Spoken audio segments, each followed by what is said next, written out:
Hai, apa kabar semuanya? Semoga kabar Anda baik-baik saja.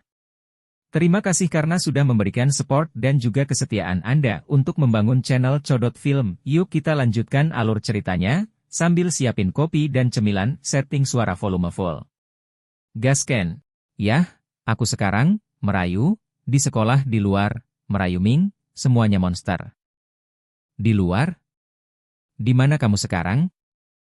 Aku bersembunyi, dengan temanku, bersama temanku, Ming Ming, aku, di kamar mandi. Gadis itu tampaknya sangat ketakutan, terisak dan menangis, dia tidak dapat berbicara, dan agak sulit untuk mendapatkan informasi yang tepat darinya. Tetapi operator masih menyimpulkan apa yang ingin diungkapkan gadis itu dari kata-kata itu. Jadi staf dengan cepat mengirim pesan ke markas asosiasi. Mungkinkah ruang bawah tanah di luar kendali di sekolah? Monster yang tidak terkendali muncul di sekolah, dan seorang korban telah dikonfirmasi, dan informan itu menghindar. Staf dengan tergesa-gesa menekan imajinasi mereka yang mengerikan dan berkonsentrasi untuk membantu siswi keluar dari masalah. Ada berapa monster? Apakah mereka ada di dekatmu? Entahlah, aku tidak tahu.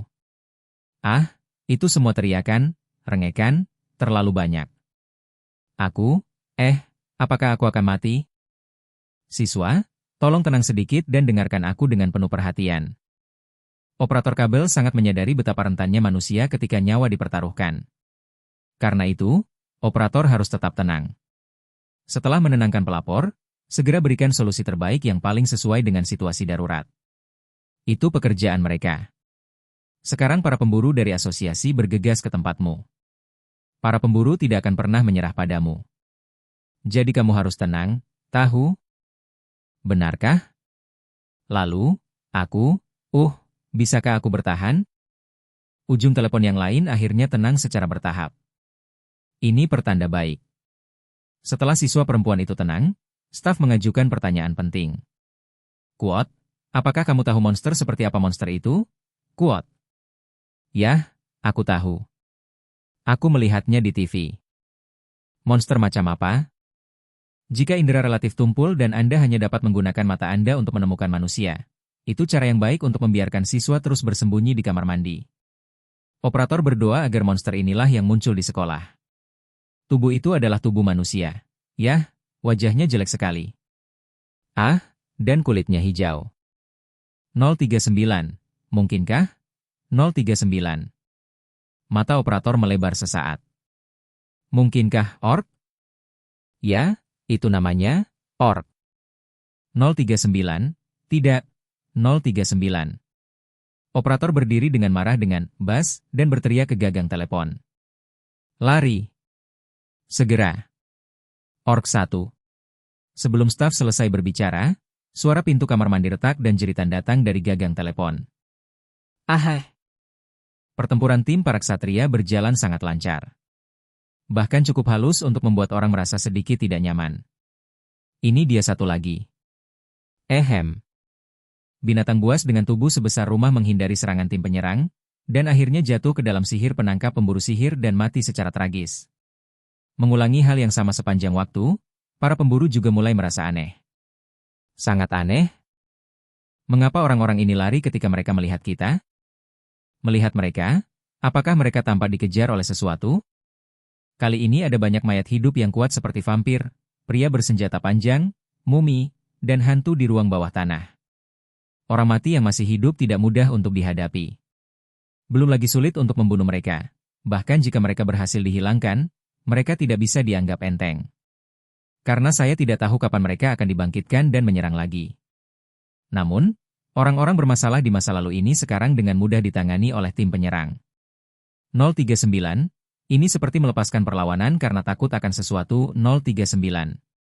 Ini adalah pandangan Zhao Zhengshu saat ini tentang monster-monster ini. Jika benar-benar level ini, maka tidak perlu secara khusus mengundang Hunter Cheng Jinwoo. Bagaimanapun, mampu melewati pertarungan tim tanpa menjatuhkan pemain selalu merupakan hal yang baik. Bahkan jika mengalami beberapa kerusakan, masih beruntung dalam hal hasil. Sebaliknya, Cheng Jinwoo merasa sedikit kecewa. 039. Saya mendengar bahwa ini adalah ruang bawah tanah tingkata yang relatif kuat, dan saya telah menantikannya untuk sementara waktu. 039. Meskipun kedalaman penjara bawah tanah masih memancarkan fluktuasi kekuatan sihir yang kuat, jika sudah dalam kondisi ini, sulit untuk mengatakan apakah mungkin untuk mendapatkan poin pengalaman. Berkat pemburu ksatria yang energik, dia sepertinya tidak memiliki kesempatan untuk muncul. 039, 039. Cheng Jinwoo menghela nafas dalam diam. Tapi Cheng Jinwoo tiba-tiba berhenti. 039. Hah? 039. Dia melihat ke belakang, dan pemburu penyembuhan Zheng Yilin juga berhenti. Ada apa, Hunter Seong Jinwoo? Apakah ada sesuatu di belakang? Cheng Jinwoo tidak menjawab. Jantung berdetak kencang. 039. Apakah itu? 039. Dia menatap ke arah portal. Saat ini, Zheng Yilin juga memperhatikan sesuatu yang tidak biasa. Pemburu Seong Jinwoo? Pada saat ini, wajah Cheng Jinwoo tiba-tiba membeku. Uhahah. Ada jeritan di sekolah satu demi satu. Kurang dari setengah siswa melarikan diri dari sekolah hidup-hidup. Siswa lainnya berubah menjadi mayat dingin di tanah atau melarikan diri di sekitar sekolah hanya untuk bertahan hidup. Tapi perlawanan ini berumur pendek.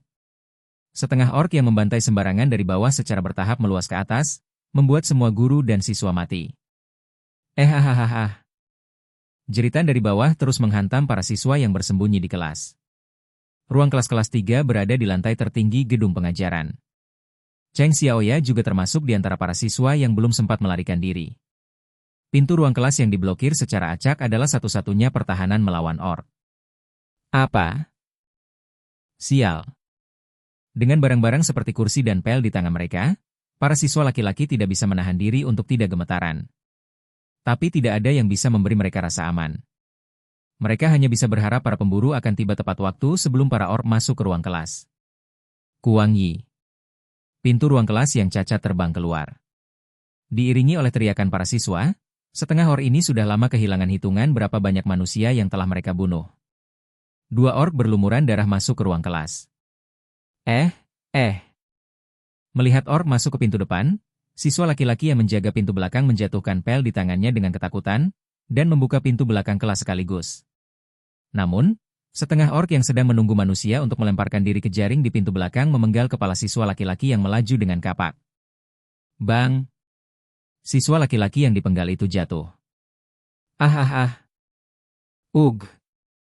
Baik pintu depan maupun pintu belakang kelas diblokir oleh para orc. Untuk menjauh dari orc, para siswa hanya bisa menempel di sudut-sudut. Siswa yang menempel di dinding sangat dekat dengan jendela. Dan mereka semua tahu apakah mereka melompat dari lantai 6 atau ditangkap oleh setengah orc, hasilnya akan sama. Ini jalan buntu. 039, kakak, 039. Cheng Xiaoya dengan erat menutup matanya, terjepit di tengah, dia terus memanggil Cheng Xiaoyu di dalam hatinya. Itu adalah saudara laki-lakinya, seorang pemburu peringkat S. Saya merasa selama saya memanggilnya, saudara laki-laki saya akan muncul di detik berikutnya. Inilah satu-satunya harapan. Gulu. Para orc yang mengepung pengepungan tiba-tiba berhenti. Sepertinya para orc berbicara dalam bahasa mereka sendiri. Kapten, ada manusia dengan kekuatan sihir di sini. Kalau begitu singkirkan dia dulu. Oke guys, jangan lupa like, comment, share, and subscribe di channel Codot Film. See you next video, PHC out and bye-bye.